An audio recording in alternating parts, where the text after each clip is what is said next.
Hey, what's up, everybody? Welcome to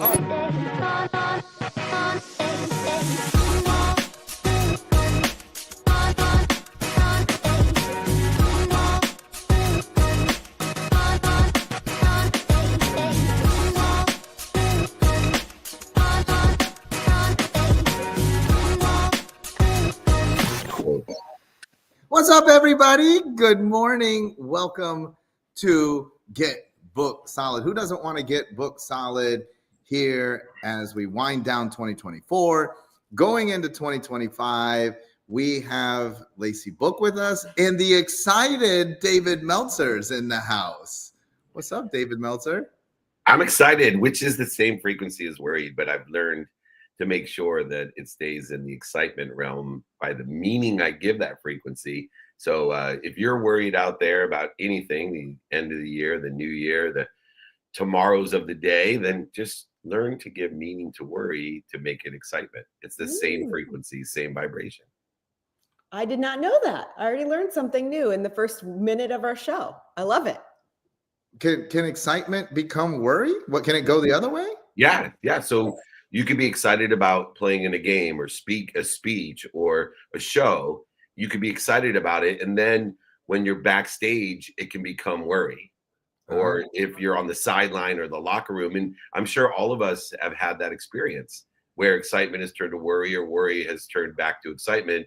And remembering that we give meaning to our frequency. We give meaning to the past. We give meaning to everything that we see. And so when we can start to distinguish the meaning in the frequency, we can start having greater control of our lives and get book solid. I love it. I love it. What are you so excited about today? Why are you so pumped up? I can tell you that, and I was just discussing this with Lacey. I'm going to Egypt with my best friends, Shawn and Lacey. And before I go to Egypt, I'm speaking on the Aspire Tour today with Goggins et al. Then I'm going to San Antonio for a really big, unique honor, keynoting the Dale Carnegie International meeting with thousands of Dale Carnegieans, which is right in line with the Napoleon Hill quest and chairmanship that I've been honored with. But even more importantly, come back to DC, get to spend the day with my wife in Washington, DC. Then I get to go to Egypt. And what has me more excited than traveling with my wife, which I get to do all the time, traveling with Shawn and Lacey, which I'm blessed to do all the time. What got me so excited was that I actually am planning my future. I'm testing out the things I think I want to do when Miles goes to college. So I want to have freedom all day long when everyone else is awake. I do want to have my non-negotiables. I'll be working out. I'll be spending time with my family. But I'm only going to do the non-negotiable, committed, planned things like my coaching calls or certain shows, my all coaching and then certain shows, no extra interviews, no speed ups, speeches, meetups, holding courts, all that kind of stuff is not going to be part of the activities that I have planned. How long has it been since you've done this, or is this the first time? First time.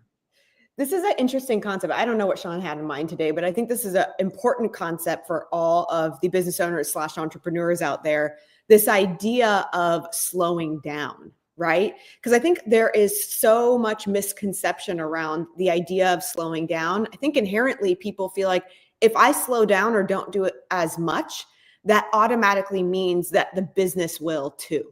Right? That if my energy, my speed, my hustle, my grind, if I back off a little bit, the business is going to be impacted. And I think that there's appropriate times where we should slow down, and they have that whole slow down to speed up kind of thing. But what do you think about that concept? Because I know a lot of our clients struggle with that idea. Yeah, I absolutely agree, which is why I vacation and slow down every day. I meditate. I have a minimum amount of 10 minutes a day that I vacation, that I slow down, meditation as well. But this will be the most amount where I've now turned the favor or the harmony towards a prioritization of slowing down. And so for me, understanding that I don't want to stop doing what I'm doing, but I think the real concept is if you may slow down in the short term, and you may have a bad week or even a bad month because you went to Egypt with your friends, or not a bad month, just less of a month economically or productivity wise. But in the infinite realm, you may extend your life 2 years. How productive is that? You may actually get a stronger fourth quarter because in December of the previous year, you took 2 weeks to go to Egypt and minimize the negotiables and non-negotiables that you have. So I'm a big, and I believe this to be true in physics. I don't know how exactly it's true, but I have a really strong feeling and results that 2 minutes a day is worth more than 2 hours in a Saturday. So I'm just not someone that subscribes to the fact that go completely off the grid, because I think that will, in the long run, hurt your productivity. If those are your goals, right? Like for me, it hurts my productivity, my accessibility, obviously, and it also, I think, interferes with my gratitude by going completely off the grid. That's only for me because of the way that I'm built or aligned or whatever. But I know the physics of consistency, and I know that you get more exponentiality by being consistent for a minimum amount of time. Well, I get that a lot too, and we have to adjust our schedule coming up for the next 10 days. And first of all, I think a lot of people are afraid of that. But then what I've noticed is that our clients are extremely gracious and they're like, wow, good. But they say something that you said too, that's kind of disturbing to me, because they're like, please just disconnect. And then even like people on our team that work with us, they say no business. And we're like, what? Yeah. But that also doesn't make sense. That doesn't make me feel confident when people I'm doing business with are like, please, no business. I'm like, okay, I won't pay you either. That doesn't make any logical sense. I don't know spiritually what sense it makes, but that makes no sense. So James, if you're listening, I hope you're not the one that told him no business. Shawn and Lacey can't do no business. But here's the thing, right? Like even in this, like when you're saying disconnect, like you are not going to be able to go to Egypt and be with your friends and have conversations and not receive inspiration, not receive ideas, not talk about best practices, not say, how do we apply this cool thing that happened to us here into our business? So no business, that's crazy. Like there is a limit. When people say disconnect, it's impossible to be completely disconnected, right? I do think probably you would agree, because you have to spend some time away from Julie, for example. Having your own personal space is good, but even then you're not disconnected from your wife. Right. That's impossible to do. Yeah, that'll end in divorce for sure. Yes. And vice versa. She needs to spend time away from me. Absolutely. That's good for my marriage. But I don't want her disconnected from me. Right. Right. I have a minimum of 30 minutes a day that I spend with Julie and with Miles. And it's getting harder. He's almost going down to the 2-minute range, unfortunately, as he's going to be turning 15. By his choice, right? Yeah. Yeah, by his choice. And that's okay, as long as I get my minimum of 2 minutes with him. But I think it's really interesting. Here's another one for you, because I call it buckets, right? People think that you have like buckets and you either have 0, 1, and they're separate from one another. Even during vacation time, Thanksgiving time, we were spoiling everyone around us, but we didn't travel. And, we splurged on like all kinds of unbelievable meals and gifts and, with the whole family. And Julie, while we were walking, which is one of the things that we do to stay connected, she said, do you think we're overspending? And I'm like, you haven't even done the math, like to say something like that. Like, are we overspending? You know how much it costs to go to Tulum for Christmas time with 6 people? I go, we haven't even come close to what we're spending on flights and hotel. Right. Right. And yet alone, I said, how about this? Why not look at a higher level?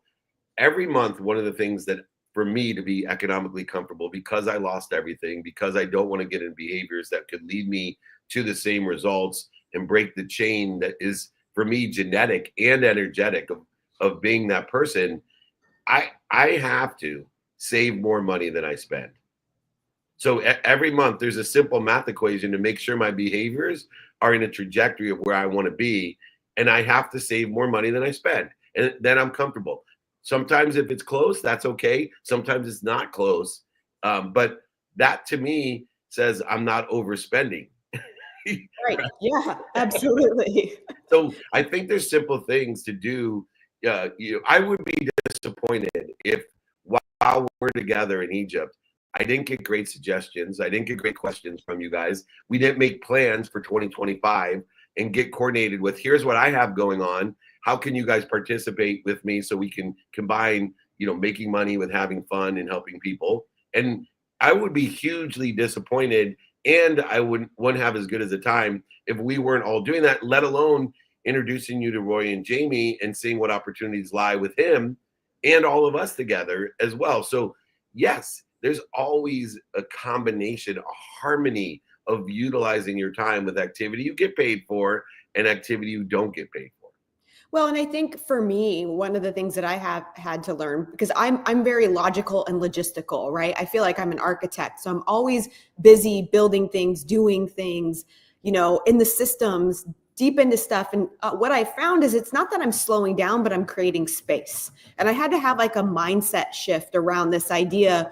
When we go to Egypt, oh, I'm slowing down. No, what I'm doing is I'm backing off the busy work, the logistical work, to allow space for creativity and, like you said, ideas and inspiration. And oftentimes that's actually more valuable than the busy stuff that I do on a day-to-day basis. And so for me, it's not slowing down, it's space that I think is absolutely necessary.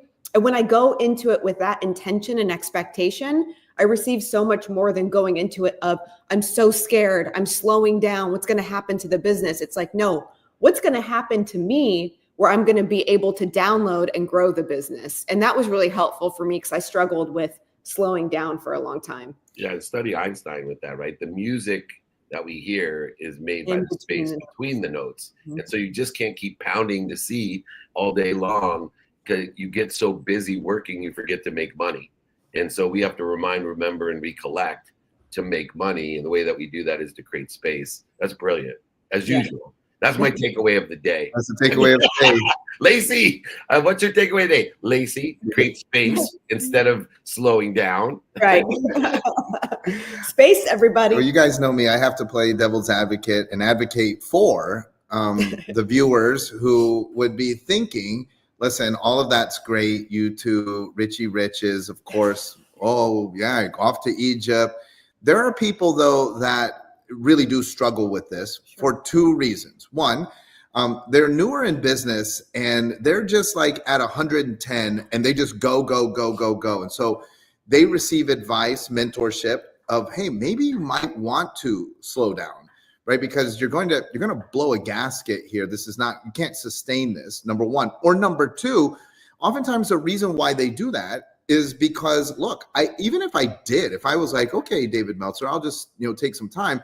What that would mean is I'm just going to take some time in my 1-bedroom apartment here and be by myself. So why not work, right? Why not just do this? And we've all been in that scenario. I'm wondering what your advice is now looking back. What would you tell someone who's like has in their minds that listen, great show today, guys, but I can't slow down because I don't have the time and I don't have the money? Bullshit. Like I would tell myself, you're lying to yourself that if you take 7 hours to sleep and you do it intentionally and you take 3.5 hours of non-negotiable, that leaves 13.5 hours to bust your balls. Mm-hmm. Okay. So, I mean, literally 13.5 hours of awake time every day, 7 days a week. And you will not blow a gasket. If you sleep constructively 7 hours a day, you take 3.5 hours of awake time for a minimum of an hour a day on your health, a minimum of an hour a day with your family, friends, associates, a minimum of 10 minutes a day studying your finance, a minimum of 10 minutes studying your time, which will give you exponentiality of the 13.5 hours of busting your balls, only working on your new business, living in your 1-bedroom apartment or sleeping in your car. That's awesome. But I promise you, you won't blow a gasket if you understand your non-negotiables and you get your sleep. You can go ahead. You will have a harmonious life. You'll vacation in that 3.5 hours is a non-negotiable, the health, you won't blow a gasket. And if you choose to spend your negotiable time busting your nuts or whatever they call them in order to facilitate growing your business, it's going to work. And it's going to work better than anyone else. But you got to, in my opinion, you got to do it 7 days a week, not just the 13.5 hours of sitting in your, computer doing stuff to build your business or whatever it is you do for 13.5 hours every single day, 7 days a week. But you also have to be consistent in all the 3.5 hours of non-negotiables that take care of the necessities of life, breathing, food, water, and sleep. These things, you'll be fine. Yeah. And I also think, you said it earlier, you talked about harmony. And I think that in business, oftentimes, especially when we're getting started, we forget that our business was generated out of an idea. Our business was generated out of creativity, out of thought, not just doing things. And they say that all the time. You have to work in the business, but you also have to have time to work on the business. There does need to be harmony in creative space, creative thought, inspiration, and the logistics of your business. Because if you don't do that, which we have been victim of so many times, just being in the business way too much, the business doesn't grow. It just stays status quo, right? And so I think too, the argument of I just got to hustle, I can't stop, I can't slow down, I can't create space to think is actually more damaging, not just to yourself, but to your business. One of the things that I always tell myself is what's good for me is good for my business. What's good for me is good for my business. And if you remember that, anything you do that's good for you, it will automatically translate into growing your business. So you have to have harmony. Second takeaway of the day, Lacey, again. What's good for you is good for your business. Now everybody knows Shawn and my secret to success. Hang out with Lacey. That's it. There you go. We don't use it until she's underpaid and over delivers. She is the rookie of the year. She reminds me of what's his name, the quarterback for Seattle when he was making $500,000 and won the Super Bowl, Russ Wilson. He's totally underplayed and over delivered. You're our Russell Wilson, Lacey. That's me, the Russell Wilson of entrepreneurship. Well, that's great. Totally. That makes me. Isn't he married to Ciara? Yeah, exactly. Yeah, that makes me Ciara. That's great. Awesome. Exactly.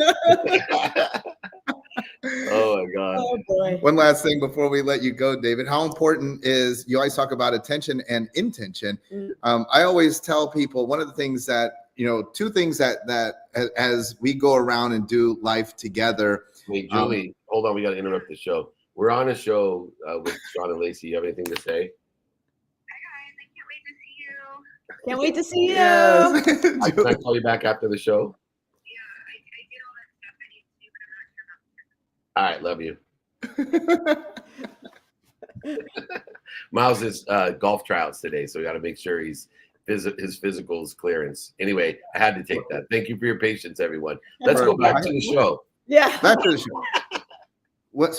Two things that caused me to enter into a lower state of vibration as we travel the world together. You do these VIP dinners and you put it together a panel and then you say, who has a question?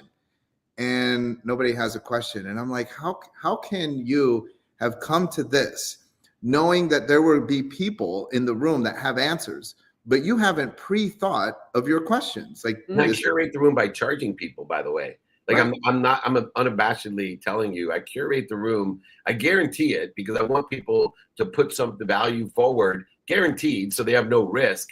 But if you're not willing to put something forward that's guaranteed, then you shouldn't be in our rooms. But then they don't ask questions. Right. Crazy. Well, then the next one, when we do our events, we do 3 or 4 events every year on specific topics. I always ask the people in attendance, so what was your intention? Before you came in, what were the questions that you thought to yourself, like, I've got to get these answered? And most of the time people are like, you were going to teach us stuff. Like, I didn't have any questions. That's crazy, because then you just get whatever you get. It right. Just like, you're subject to like the world's a movie and you just get what you get. Going on a trip, I think the same thing, even though like the theme was unplug and all of that, create space. but you have to set intentions like for the trip. Like, what do I expect? Otherwise, I have no expectation. Guess what I get? I get whatever whatever the you universe get, decides right? to throw at you. So I want to know for you, with attention and intention, what are your intentions going into, other than you want to, it's a test, a preview of what your life could look like, but on the actual 10 days, what intentions have you set for them? Yeah, so experiential intentions for me, I want to be able to spend more time learning about, especially Lacey, a little bit about Shawn, Jamie, and Rory. I want to learn more about what makes them tick and what aligns with my philosophies, my mindset. So I want to learn more about you. I also want to spend more intimate time with Julie. I, have a great intention to increase the bond between us and just really appreciate, make plans for the future, utilize this as our quarterly review that we normally do as well. And then I also have an intention to learn more about aliens. I've read a lot about Egypt and its relationship with the universe and aliens, and I want to really, when we're walking around looking at things, try to figure out how all this was constructed thousands of years ago, if there wasn't some extraterrestrial influence or help given to this. And I just haven't been there. So experiences are intentional. Business development, I explained to you, I'm going to be very intentional about making plans with Shawn, you and Roy and Lacey and Jamie, as far as, okay, here's what I have going on, because with the Napoleon Hill Institute, we really haven't had a deep conversation of how it can mutually benefit us. And it's directly related to Get Book Solid and things that we could do together to build business between us and Rory and Go Fund Yourself and all the things that we're doing together. And then, of course, I'm going to be very intentional, as you can tell already, about giving the meaning to the frequency I'm at, of having fun and being excited, living life to its fullest, and, making stupid jokes and having Shawn laugh at them. That's part of my intention, because he'll laugh, at anything, but if you don't give him a laugh, he looks like he hates you. So I want to keep him laughing the whole time. I love it. I think for me, I have an intention of really learning, or trying to learn how to release a little bit of control this trip. This is probably, this is the first trip that I think we've ever gone on that's planned all the way through for us, right? I mean, we don't have to worry about anything, the hotels, the rooms, the transportation, the food, so this is an opportunity to really figure out how to release all of that and just go with it. And I don't think we've ever had that experience before. So I'm excited to be able to do that, because I think it will allow us to be much more in the present moment with each other, all together, and really enjoy each other's company versus having to figure out all the logistics, right? So I'm excited. One thing about that, Lacey, it's interesting. I was talking to a therapist or someone. They said you can't just make your relationship about logistics. And when you have 4 kids and you have a business and you go on trips, I started elevating my awareness to how much of my relationship with my wife is about logistics, where we're going to eat, stay, etc., which is fun. Like my grandfather used to say, I enjoy planning my trip more than taking it. Yeah.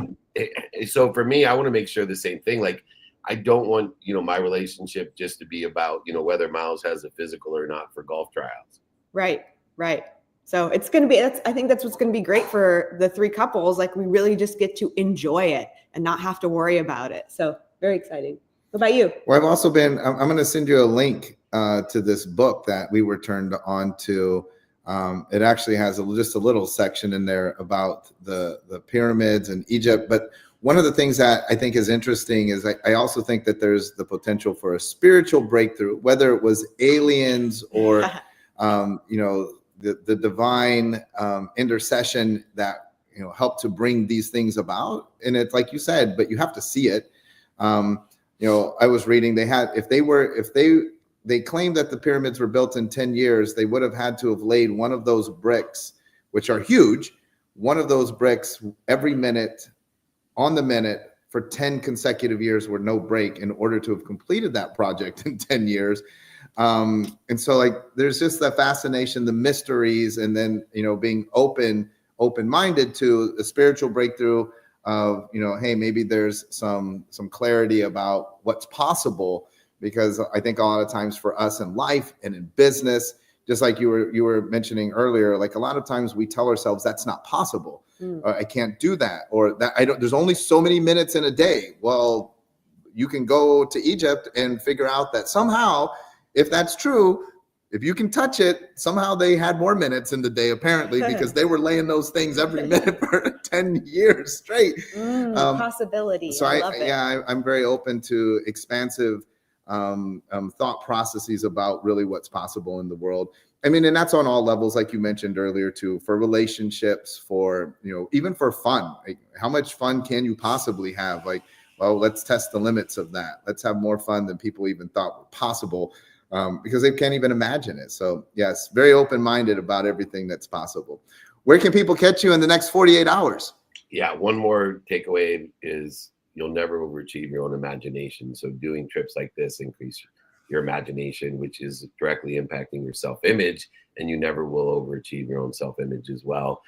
You can catch me in DC today. So if you're around, come see me at Aspire, meet up at 2:00, VIP dinner right after. Then we're going to go to San Antonio for the Dale Carnegie International meeting, which I'm keynoting. Come and see us there at the Marriott. Then I'll be back in DC, going to visit the White House and other great monuments here in DC before I go see some great monuments in Egypt. I'll be meeting up with Shawn and Lacey and Jamie and Rory in London, flying to Cairo, and then most of you won't hear from me that often. So thank you. If anybody needs anything, get a hold of me in the next 2 days, david@dmeltzer.com, and be alerted for next year. We are planning over 200 cities next year. We already are on our way. We reached our objective this year, and we will exceed it next, and we'll continue to do that until Miles goes to college. We'll see how the test goes with Shawn and Lacey. Thank you guys so much. And I'm going to go to 8 of those with you. Yeah. I promise. That's enough. Okay, we'll see you soon. Bye, Lacey, everybody. you got to promise me 20. He can promise me 8. There you go. Done. All right. All right, everybody. See you next time. Hey, what's up, everybody? Welcome to